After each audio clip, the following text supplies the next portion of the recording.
Welcome to our new project, the Daily Bible Devotional. The goal is to help you understand and apply Scripture as you go through a New Testament Bible read 5 days a week, Monday through Friday, as we move from Matthew straight through to Revelation. In under 4 minutes each morning, we will recap the chapter, make some application, present thought questions for the day, and offer a prayer together. I'm excited about exploring God's Word with you, so let's get started. Hey, welcome back once again. How are you hanging in there with Revelation? We getting some good things from it? I hope that you're following along closely as we finish the year strong. Let's look at chapter 10.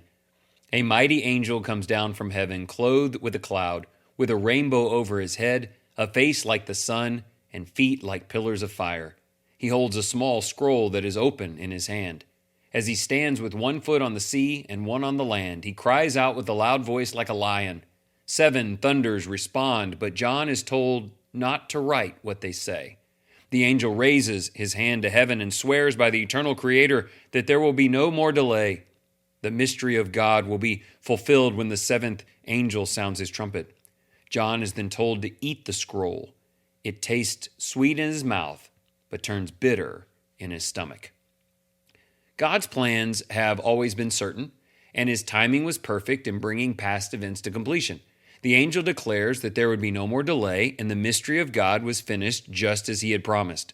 The fulfillment of these events shows that God keeps his word and accomplishes his purposes. When John ate the scroll, it was sweet in the mouth but bitter in the stomach, revealing the joy and sorrow that often comes with receiving God's truth. Although these judgments have already happened, the message remains. God's response to unrighteousness is protection for the innocent, but judgment upon the world. We must preach Jesus to bring people to him before it is too late. I think that's probably the sweet and bitter part. It would be sweet to Christians that the oppressors would be stopped, but bitter that so many souls would be lost. 3 questions. Number 1, Revelation often mentions strong angels carrying out God's avenging will. What do you believe about the presence of angels today? Have they stopped being strong, stopped carrying out his will, stopped being here? Think about those things. Hebrews 1 has a little bit to say about that, ministering spirits. Question 2, God's justice is a comfort to his people. But how is God's judgment both bitter and sweet? How does that motivate you evangelistically? Again, if we're on the right track, that it's sweet that the Christian is protected, but it's bitter that lost people and oppressors are in hell, then how should that motivate you evangelistically? How do you get the bitterness out of your mouth? But by helping people come to Jesus. Question 3, do you believe God created the heavens and the earth with the right and power to sustain and destroy them? How does that impact you? I think you would say yes, but I want you to think about the impact. If God made everything in the natural universe and has the power to destroy everything in the natural universe and has a greater plan than the natural universe, that ought to mean something in the way that we orchestrate our lives. Let's pray for guidance. All-knowing God, we praise you for your perfect wisdom and faithful fulfillment of your promises.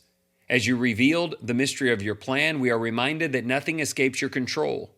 Like John, help us receive your word with open hearts, even when it brings both joy and sorrow. Give us courage to proclaim your truths boldly, trusting that you are just and good. May we live with reverence, knowing your purposes have been fulfilled and your kingdom continues to persist. Strengthen our faith and keep us grounded in your word so that we may serve you with confidence and peace. Those are not always easy. Not in a world where God's judgment is not yet complete, where sin is still rampant, but this is faith. That confidence and peace abides all along the way. Do that, do it all day long, and God will use you for incredible purposes. Thank you for listening.